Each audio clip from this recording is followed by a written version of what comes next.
Hello, everyone. Welcome to WGSN-DB Going Solo Network and our new streaming network.com. Those of you that don't know what newstreamingnetwork.com is, it actually is the hub of Going Solo, Going Bold, and our radio station, WGSN-DB Going Solo Network.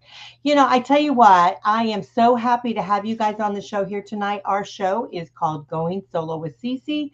I am Cece Shatz. I am fondly called the Doyenne of Relationship Building, and I am just so very, very pleased to be here with you tonight.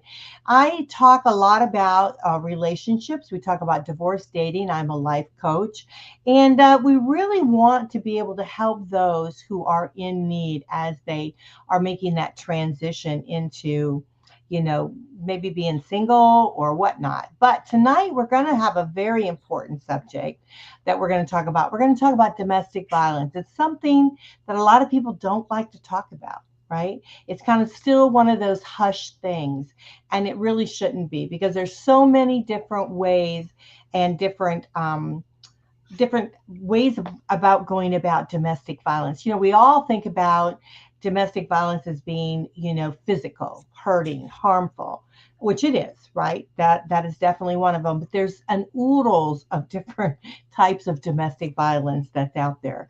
There's, the financial abuse that one has to take. There's just all kinds of different, the mental abuse. There are various different things. We've got an expert here with us tonight, and it is just an honor to have her. We're going to talk about This is what we're going to talk about tonight: the need for emotional and spiritual healing after a destructive cycle of abuse. We don't talk about that a lot. We don't talk. We try to hush over the domestic violence part of it as it is, right? But we don't talk about the emotional part that people suffer years and years because they don't actually heal from that type of abuse. And then we don't talk about the spiritual healing.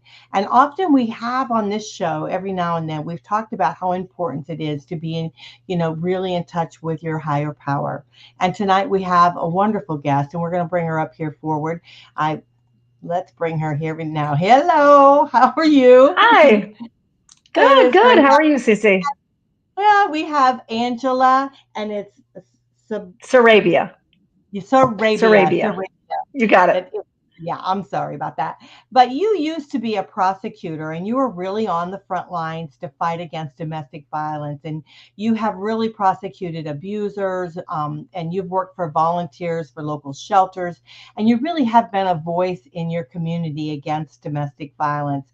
Although you're no longer a prosecutor at this moment, but you still continue to serve your community by advising victims of domestic violence and really helping them and their families as they continue to make that journey of healing. And something you're doing now, and when I hope we can talk a lot about this on the show, is you currently lead a program. It's a Her Journey group that provides faith-based help for women of survivors of abuse. And I'm going to put up the website here of the ministry. It's Abuse Recovery Ministries, or what they fondly call ARMS, right? And their website, if you want to check it out, it's abuserecovery.org, abuserecovery.org. And so you guys, I'm really, if you're going through abuse, if you're into a relationship and you're struggling, right, you need to reach out to someone like Angela who can possibly help you move you through to the other side of that. So tell us a little bit, Angela, like why you decided to get in. I mean, you have a highly successful position there being a prosecutor, but then what drew you into the domestic violence? Yeah, so when I prosecuted cases, I really got fascinated by the domestic violence cases. They were very challenging. They were really interesting. And I really had a heart for women who were going through it. You know, often the way the cycle of abuse works is somebody who's an abuser will try to isolate his victim. He'll get her away from family and friends. He'll tell her she's not worth anything, that if she didn't have him, she would be completely alone. So they often came to me when I was working as a prosecutor. They were just broken and they were isolated and they really needed support. So in addition to, working up my cases and getting all the evidence I needed to proceed, I often advise them. They would ask me, what do I do now? And I would explain, just like what you were saying, Cece, is we need support. I mean, support is so critical. So I would refer them to the local domestic violence organization. And every county, every city has one. And they provide the shelter if you need a place where you can be safe and secure, where no one can find you, and if you're in a very dangerous situation. But they also have classes and support groups. And what I noticed is women who could get into a support group with other women where they could talk about what they went through and share with each other tips for healing, those people were far more likely to heal and move forward. But I noticed, I am a woman of faith, I'm a Christian woman, and I noticed a lot of the support groups were very secular in nature. That was so that, they could welcome everyone, of course, but also because I did notice that a lot of advocates that worked for domestic violence organizations were a little bit leery of spirituality, specifically because in the past, there was this stigma out there that Christians were keeping women in marriages when there was abuse going on. So advocates were often concerned to get any kind of spirituality or get churches involved because of that worry that maybe the church might counsel the woman to stay in a violent situation. So I just kind of noticed that. And then I took off, no longer practicing law. I'm just homeschooling my kids and volunteering in my community. And I started to look, well, what if you're a Christian woman and you want support? Where can you go?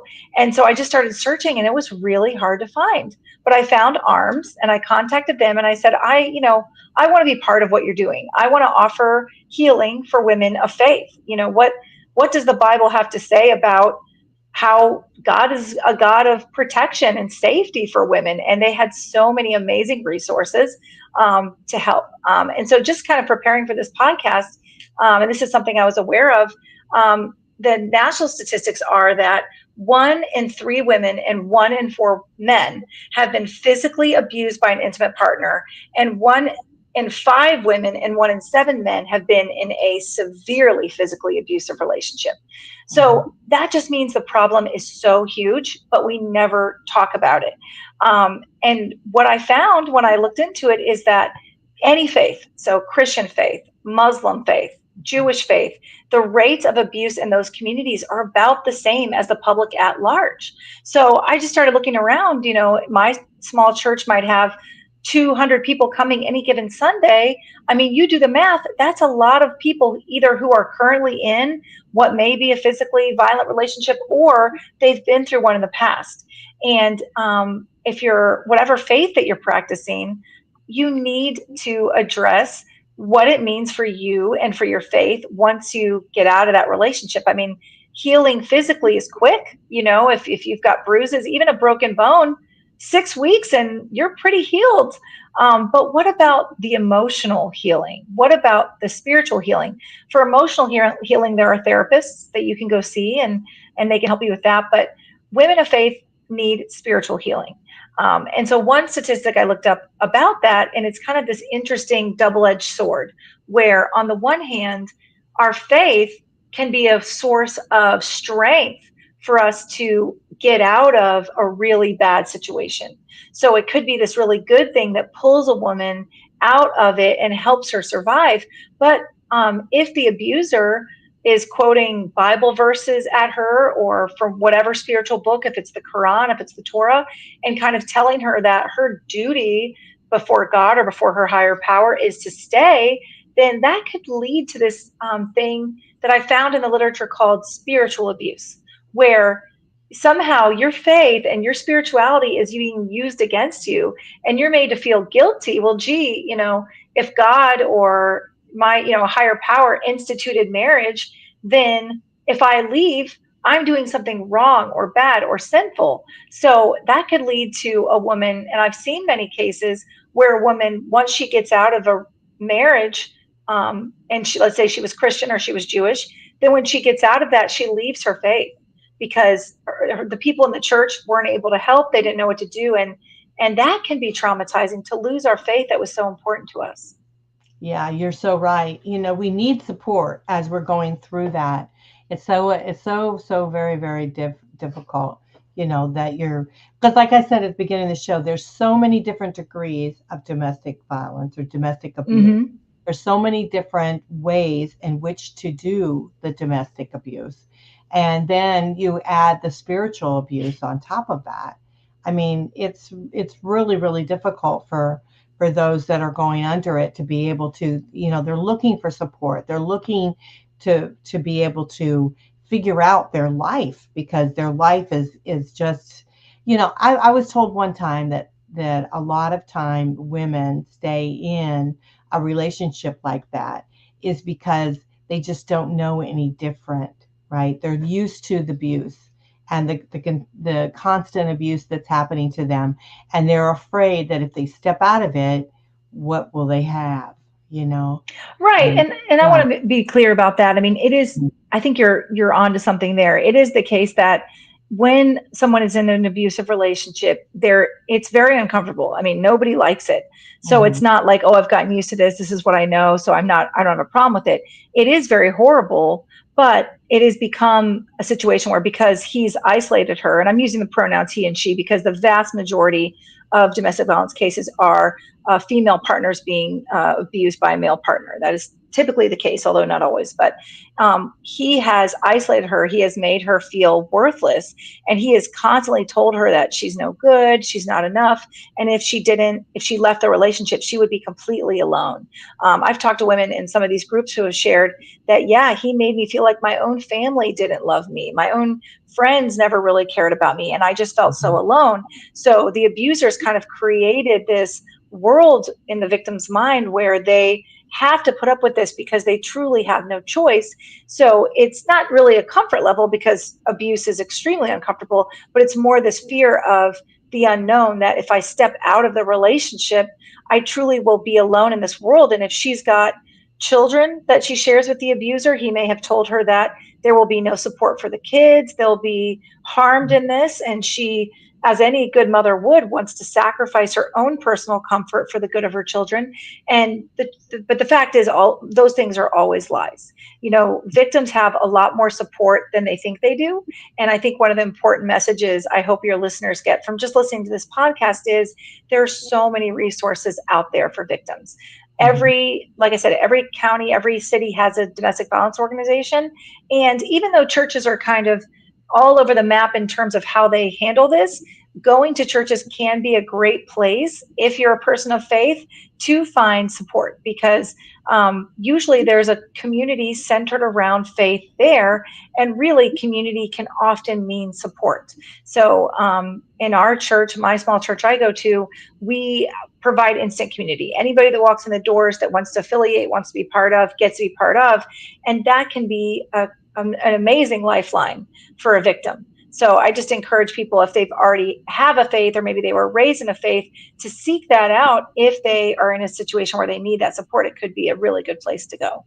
Right.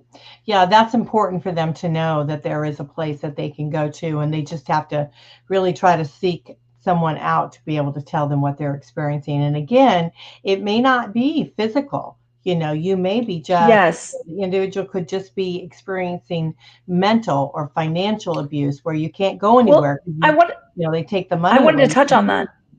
Pardon? because you had said that before, and I just thought of this. Kind of made me remember.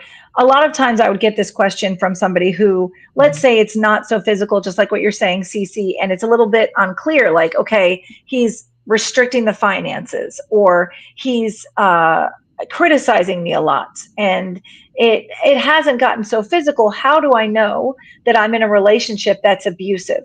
And the best answer I can give is abusive relationships are dominated by issues of power and control. So let's take a behavior: constant putting me down, constant criticizing me. If it is in order to gain control, if it is so that he gets his way and he gets control of the situation, you may very likely be in an abusive relationship. If it is constant threats, even though violence doesn't take place, but it's constantly putting you in fear so that you're walking on eggshells and you're trying to have everything his way so he doesn't explode, then he's getting control that way, and that's an abusive relationship. So if you just look online and look for the power and control wheel, this is kind of a visual representation of that kind of shows you if you see a lot of those parts of the wheel and it looks like what you've been through, or if you notice that it's cyclical. So it's a violent incident followed by kind of a honeymoon phase where he apologizes. Then there's that rising tension, and then another explosion or another violent incident happens again. Then you're in the cycle of abuse, and it can be hard to notice if there isn't like punching, hitting going on, if it's more subtle than that, but it's just as destructive. And it's still incredibly important after the relationship's over. I mean, victims get out, they escape, they get to a place of safety. How do they heal emotionally? They need to seek out other survivors wherever they may be. They need to find out what they have in their life that can give them back their sense of worth. For some of us, it may be spending time in nature. It may be listening to our favorite music, or refining those hobbies that made us feel whole. But we've got to get our sense of self-worth back, because the truth is we're all worthy of love. We're all worthy of safety. And that's what's so great about what ARMS is doing. They have a 16-week program, and it can be an in-person class like the one I'm leading, or they have Zoom classes. So if you are in a situation where it's hard to make it down to a physical location, it's a quick 1-hour class, and it goes for 16 weeks, and it walks you through how to go, they call it through the valley, past the shadows, and into the light. So it's like this system that kind of moves you through all the different, unpacking all the emotions and regaining your sense of safety. Because one thing I think you touched on earlier, Cece, is having hope to have a good relationship again. I mean, let's say you've gotten out of a physically violent or abusive relationship. You may want to know, what does it look like, and how do I put together a healthy relationship? And so the Her Journey class helps you do that. One thing you'll notice if you go on ARMS's website is they don't put the dates and times of classes out there. That's for safety reasons. They want to make sure that the people who are going actually need the help. So if you go to the website, or if you'll see a phone number there as well, you can call the office and explain where you live. They'll tell you where the closest class is. And if you're not close enough, or if the dates and times don't work for you, they'll tell you which Zoom class, and they're all throughout the day. So you're going to find one that fits your schedule. And I can't tell you how many times I've talked to someone who said to me, yes, I was in a violent relationship. It was awful, but I'm past it. I'm over it. And the truth is, time just does not heal all wounds. We might think we're over it, but until we kind of learn to embrace a new sense of self wholeheartedly, and in the context of ARMS, it's all centered around God loves you, and He cares about you, and He wants safety for you. If you're not of the Christian faith, or if that's not something that you're ready to pursue right now, then you need to get that spiritual healing. Involves pursuing what is filling your spirit, making you regain that sense of wholeness again, because it's been taken from you. Every abusive relationship slowly erodes your sense of self-worth. A lot of times I would get the question, why does she stay? It's violent, it's terrible. Why doesn't she just leave? And one of the reasons is the violence eats away at our sense of worth, so that we begin to feel more and more worthless with every act of violence. So it becomes harder and harder to imagine having the strength to leave. And we haven't talked about it yet, but it can be very dangerous. Depending on what kind of abuser you may have, there are some that are very dangerous. And one reason why I love this ministry that I'm a part of is churches often have safety teams. And churches often want to see victims get safe. So they'll make sure the safety team is around so that she feels safe coming there, safe leaving, safe walking to her car, because things have changed. And most Christian churches recognize that there's nothing more godly than supporting somebody who has essentially been, who is powerless and victimized. And churches often want to be part of the solution. Right, absolutely. So now, are you finding that the ones that are attending these courses that are taking place, like you mentioned, what is it, Her Journey? her Her journey. journey, yeah. So that the ones that the individuals have already gotten out of the home, and now they're starting to beginning to rebuild a life for themselves, create more of a single life for themselves. Yeah, it's what's really interesting about it is it's all through the spectrum. So there's one person that's fresh out and she is just, her world is spinning. Then there's one person that's a couple of years out and she's put a lot together, but she still needs help. And then there's one who has been it's been 20 years, it's been 30 years, but she is never really, she's kind of buried it in her heart, not closed that door and not opened it again. But this course is getting her to open the door, get all that emotional healing to take place. And it's been, what's great about it being all over the map is that I've noticed women are giving each other hope, because, the woman who's fresh out of it is looking to the woman who's been out for a few years, and she sees, okay, this one made it and her life is better now and she's putting it together. So they're actually encouraging each other in it. And the person who is just fresh out of the relationship, she's getting ministered to by the woman who's had some healing. And there's nothing quite, it's such an important part of the healing journey. I mean, my mom is in AA, so she talks about this a lot. Once you have gone through all your step work, the best part is turning around and helping someone else, another alcoholic. So same idea here. For many women who have gone through almost all the way through the healing process, now they get the opportunity to turn around and pour into someone else. And that is just the perfect completion of the healing process. Yeah, absolutely. Because then your pain has meaning. We heal by helping. We truly do. Yes. We heal by helping. Yeah. Because we realize as we're helping someone and we're talking about sharing, we're sharing things that are happening with us and how we're feeling and how we got through it or whatever, we realize how much we've healed, how far we've come. And it's really a great thing. So we're going to take a quick break. And when we come back, let's talk a little bit more about that journey, because I do think that this healing process is really a long-term healing process. And it's something that those that have gone through, and it depends too, on how severe they personally feel that abuse was. I mean, it could be more some to one other person versus another one. So it's how you internally have felt and how you're able to handle that and be able to move forward. Let's talk a little bit more about that, because I really do like what you're doing with her journey, and I think it's very, very important. And again, guys out there, please know that there's also groups out there for you. I mean, don't think that if you're going through, and many do go through abuse, that there's still help for you too. So don't think that there's not. And I believe that you could reach out to Abuse Recovery Ministries, and they would be able to also help you with that. So again, the website is abuserecovery.org. That's abuserecovery.org. And I want you to also, if you can, take a moment and jot down Angela's Gmail account. So it's Angela, Angela, and her last name is Sarabia103 at gmail.com. So you can also, maybe send her an email, mention to her that you're interested in this group that she has.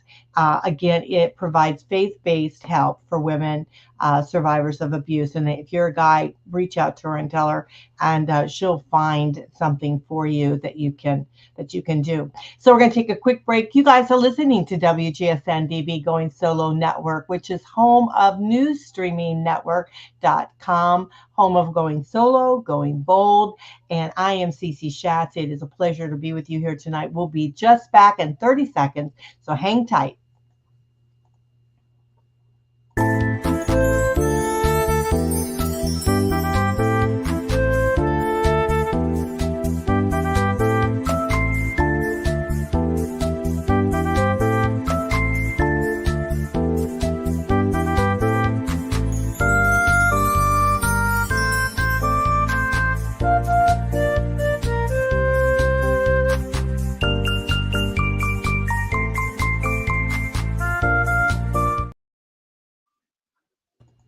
Well, welcome back. You guys are listening to WGSN-DB Going Solo Network Radio and our new streaming network.com, which is home of Going Solo, Going Bold, and our wonderful radio station. You're listening to Going Solo with Cece. I am your host, Cece Shatz. It is a pleasure to be with you here tonight. We're talking about probably one of the most hardest subjects I think we ever talk about on Going Solo with Cece. We're talking about abuse, right? We're talking about, there's different levels of abuse, different types of abuse. We're talking about domestic abuse and the need for emotional and spiritual healing after the destructive cycle of abuse. And now, Angela, it is true. It is a destructive cycle, isn't it? Because I think as we're starting the process of healing, right? We've gotten into a safe area. We're at a safe zone, and we're now starting to look at our lives. We're trying to start rebuilding our lives. But there's a continuous cycle in which we have to be able to heal through this destructiveness that's happened within our lives. And so it's not only just physical, but we've talked about how difficult it is mentally. So let's talk a little bit about that destructive cycle and how one can step forward. And I love the idea of what you said on her journey group, and Angela heads this up. So you definitely want to reach out to her to be able to join that group. But women helping women, and of course, guys, if you're interested, maybe we could get you in something that would also help you. Definitely. Tell us a little bit about how to heal from this destructive cycle. Sure. And the first thing I want to address is how to heal from the destructive cycle if the abuse was physical and it was also spiritual abuse. And what I mean when I say that is, in a normal, just let's say it's a regular old, in all domestic violence relationships, the abuser is using a pattern of conduct to try to get power and control over the victim. So one way you're in it is if you're getting put down all the time, being made to feel worthless all the time. He's constantly tearing you down mentally, tearing you down, of course, hurting you physically, but like Cece was mentioning, restricting the finances, telling you you're no good, all those things.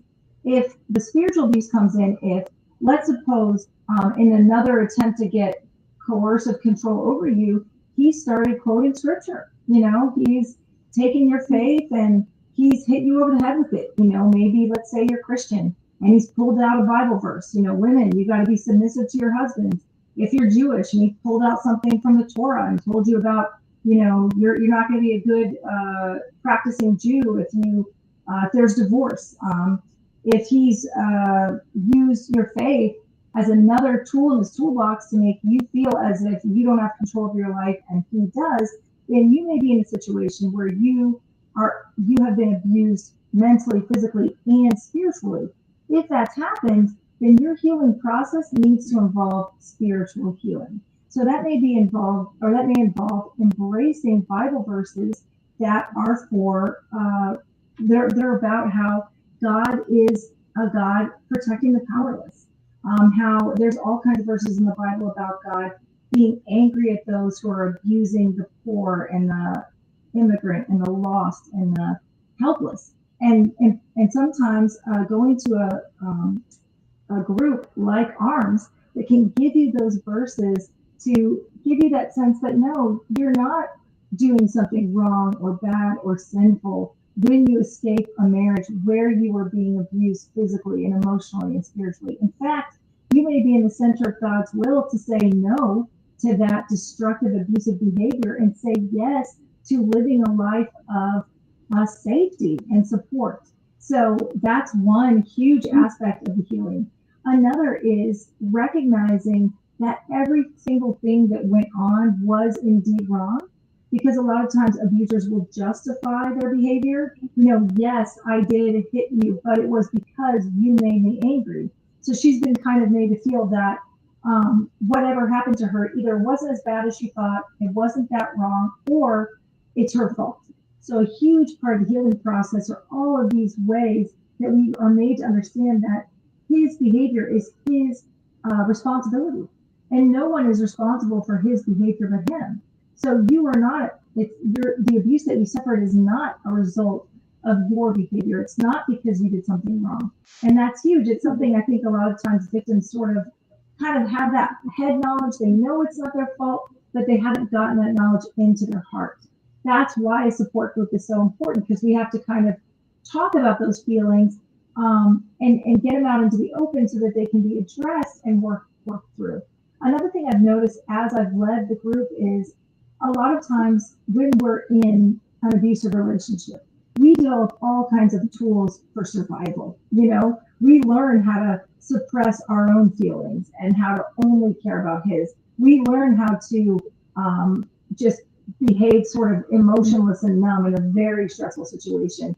I was telling the group the other day, they've done brain scans, and women who have been in an abusive relationship have similar types of PTSD as soldiers who've been through war, so it's a severe amount of emotional trauma. So just as a soldier coming back from war may need some help with the PTSD, because all of those tools that help the soldier survive, now he or she's in peacetime, and those tools don't work in regular society. It may be that that sense of hypervigilance that helped the victim stay safe. Now she's dealing with all this depression and anxiety because she walks around hypervigilant all the time. So being in support group or getting mental help with a therapist can be hugely important to that emotional healing, setting down those tools that you had to develop for your survival in the abusive relationship, and picking up new tools for your new healthy life are so important. And the same thing applies spiritually. You may, one thing I haven't talked about yet, but there's another form of spiritual abuse. Sometimes the abuser is quoting chapter and verse and using the faith. Sometimes it's the opposite, where the abuser is mocking the faith. She's had this faith, it's so important to her belief system, and he's constantly put her down about it. And maybe he didn't let her practice her faith. He didn't like it when she went off to church and got around all those other people, or he didn't like it when she practiced her beliefs. So he's deprived her of that. And now she has to figure out, how do I walk back in to the faith community? And then another kind of layer, another interesting layer to this, but it really is real and it creates issues for survivors, is maybe she did make an attempt to talk to people at her church, and for whatever reason, they didn't hear her or they gave her bad advice. This isn't something we've talked about yet, but very bad advice is when a pastor or a priest or a rabbi tells a woman, okay, we got to get you into marriage counseling if there's violence going on. Because if there's violence in the relationship, marriage counseling can be very destructive, because there's this power imbalance. And so maybe she goes to marriage counseling at her church's behest, and then every time she tells the counselor something he did that was bad, he loses on her on the way home, and she's just gotten more abuse from it. So if a pastor or a priest or a rabbi or just a close friend within the church context has given her the wrong advice, I can't tell you how many times I've heard a survivor say, okay, I was told to pray harder, be more submissive. They've been given advice that isn't helpful. In fact, it was counterproductive. If that has happened, that is another layer of spiritual abuse that kind of needs to be unpacked. And one statistic I read is in Christian marriages, it's not that violence is going on more often. So violence in relationship occurs about the same level in church-going folks as it does at large. But Christian women stay in marriages with abuse longer, on average a couple of years longer than women who are secular. And that's heartbreaking. And it may be because she believes, for whatever reason, that staying in an abusive marriage is her duty by God. And so it's just another reason why what ARMS is doing out there, saying, no, it's not God's will that a woman be abused, is so critical. So I'm just here to say, if you haven't been to church in a while because you tried to reach out to the church and they didn't react helpfully, churches are human institutions, just like any other human institution, and people are not all perfect. So if that has happened, I would strongly encourage a woman of faith to seek spiritual support. Maybe a different church, different group of people, or contact ARMS about that, because they have the tools for how to see the scriptures in a way that supports safety, but also how to maybe reintegrate themselves in a healthy church community that will support them. Yeah, such good information. I cannot tell you how great this is.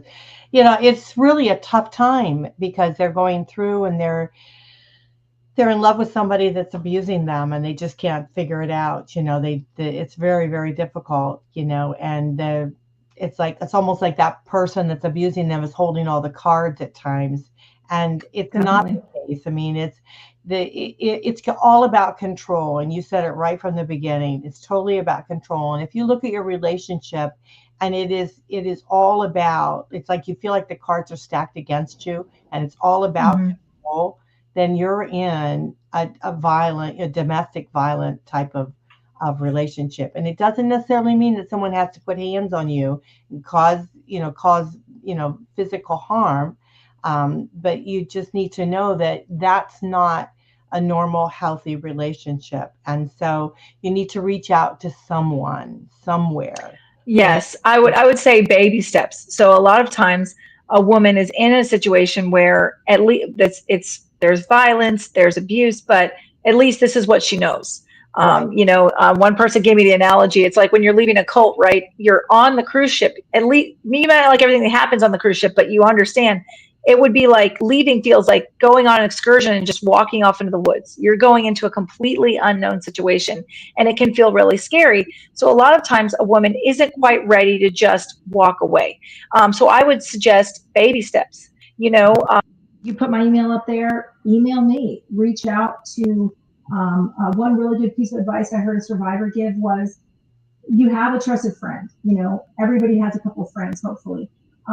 Send your evidence of what's going on, keep notes, and email it, screenshot if you've got an injury, send it to this friend. Then you can delete it on your end, if he's checking your phone, if he's checking your computer, but you've got that record so that when you are ready to go, it's all been documented. Because he's going to gaslight. He's going to say, that never happened. I didn't do that. He's going to make you feel like you're crazy. That's not what occurred. But keeping a detailed record, taking baby steps. It may just be, hey, when he's out with the guys or at work or at something, you're going to the Zoom group and you're just listening to what they have to say. And it's what I really like about what Arms does is it's very gentle. They just present information. They're to be of assistance. You're not going to go to this group and have somebody tell you what to do. That isn't going to happen. They're going to just offer you options and offer you information. And that can be really helpful to victims who feel overwhelmed and they're not ready to get pushed in a direction yet. But little baby steps, putting together a little bag for safety that if you feel like something's about to happen, it's got your keys, some money, some other things together. I talked to a woman who she would go grocery shopping and she would buy grocery gift cards. So he couldn't tell. He would just see the grocery bill, but and she would just buy little $25 gift cards, and slowly make a plan, baby steps to put it away. It doesn't have to be as overwhelming as running out the door. It can be very strategic, very smart, but those little baby steps add up. And then when you are finally ready, you've got some things in place. Reaching out, like I said to faith community, but also to family and friends are so important. Letting people know what's going on. Of course, people are going to be protective of you and they're going to be angry if they hear you're being mistreated. But the more people you can let know, the more they may say, hey, I have a place you can stay, or I know someone who can help. Just letting people know what's happening. Another thing I've noticed is I'm part of a bunch of Facebook groups, and there are Facebook groups out there. Surviving narcissists, surviving abusive behavior. Sometimes that can be a great place to go if you're not sure yet what to do, but you just want to start taking baby steps towards a new life. This can kind of help give you that support you need. Just preparing for this podcast, I was looking to see what other, audio podcasts there are, and there's a great one called After Dark, and it's just survival stories. So women share how they got into the abusive relationship, a little bit what it was like, but then how they got out, and every story just fills you with hope. Like, yes, there is a way out. And then finally, once you get out, find support. Don't assume that the journey ends when you've escaped. That's just the beginning of the journey. to pursue a whole new life, you need to find a group for healing. So if it's faith-based, that's great. That's what ARMS offers. But if for some reason you're not ready for the faith-based yet, if you call the 1-800 number, I know you have it, Cece, that will give you, that's a national domestic violence hotline. They'll get some information. They'll find out where you're located, and they'll get you to the local domestic violence organization in your area. And those organizations are incredible. They're the experts. They will know exactly what to do. They'll have, a lot of times they have legal advocates that will help you if you have a divorce or a criminal case that you're working through. They have sometimes social workers who know of relocation assistance programs, can get you to relocate. They of course have a shelter if for some reason you're really afraid. And I mean, if he's threatened you, take it seriously. If he says, if you leave, I'll kill you, go to the shelter. That's a completely secure place. The police keep it protected so you're safe. But you contact those organizations and they give you all the support you need. This really isn't a journey to do alone.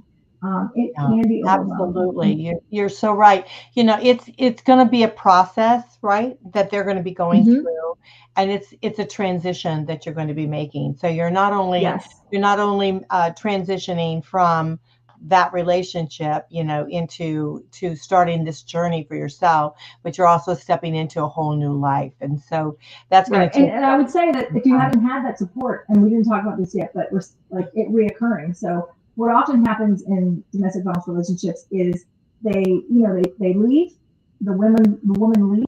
She gets safe, but because she hasn't found support, she's alone, and then she starts to feel really lonely, and then she goes back. So it is much more likely that you're going to leave and leave for good if you've got support. Absolutely. That is so true. So again, please reach out to Abuse Recovery Ministries. ARMS is the acronym for that, and it's abuserecovery.org, abuserecovery.org, and that will help start getting the support that you need. You can reach out to Angela, that's Angela. Her last name is Sarabia 103@gmail.com. So it's all in our show notes, and please do. We've got to end the show, but I'm just going to take a moment because I think it's important that we also touch on this. Those out there that want to help and do something like what Angela's doing, if you want to be a leader in helping those to, you know, move through and get the spiritual faith-based help to be able to, you know, really start helping and changing their lives. You can be also an individual that does that, and they are certifying individuals to do that. So if that is a course that you would like to take, if you'd like to start your own support group, ARMS would definitely love to be able to help you with that. So that is something that you want to do. You can reach out to them. It's Abuse Recovery Ministries, or ARMS. You can call them at 503-846-9284. That's 503-846-9284. Or reach out to Angela and she'll help you. You know, send her a Gmail and she'll help you be able to contact the right person, because maybe this has happened in your life. You've actually healed from it, and you would love to be able to help others and be a support to others. So it's a 16-week class support, and you can have your own her journey if you would like to do that, or maybe his journey. So that would be a great thing to do. So please, you guys, please do that if that's what you so desire. But we want to thank you so much for being on the show here today, Angela. Thanks for having me.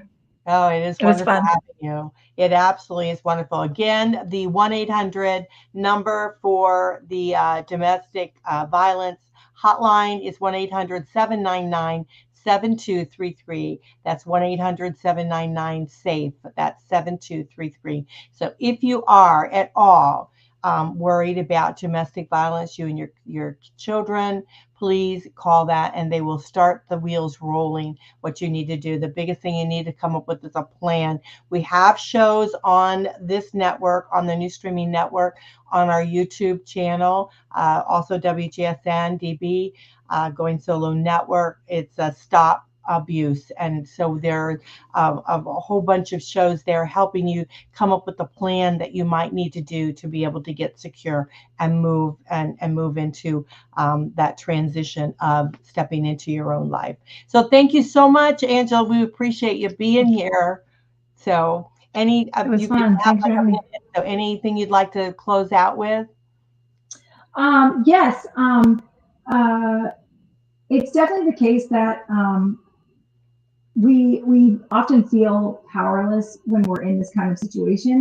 And one thing that the whole Her Journey program is about is this walking through. It could be like you feel like you're in the valley, the valley of the shadow of death, when you are in a relationship that just sucks the life out of you, and it is awful, and no one can sugarcoat it. It really is.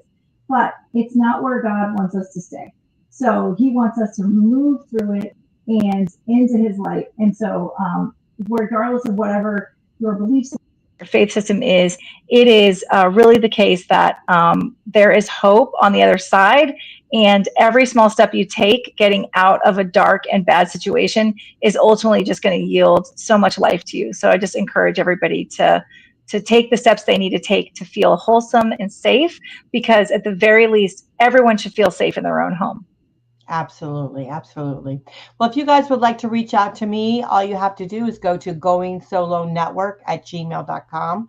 That's goingsolonetwork@gmail.com. And my personal website is goingsolonetwork.com. So I am so appreciative of you, Angela, and all that you do. And I want to thank you so much for being on the show here today. This was a very difficult subject, but one that we need to talk about, and it needs to be out there for people. So again, if you guys need support, please reach out to Angela. I'll put her Gmail up again. It's Angela, and her last name is Sarabia 103. It's in the show notes if you need it.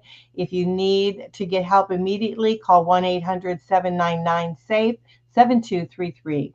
And please do that. And again, if you want that, if you're ready to get some support, reach out to Abuse Recovery Ministries at abuserecovery.org, abuserecovery.org, and they'll be happy to help you. So thank you so much for being on the show here tonight. And I know we've gone over a little bit, but it's an important subject and one that we definitely need to talk about. I am Cece Shatz. I want to thank you for being with us.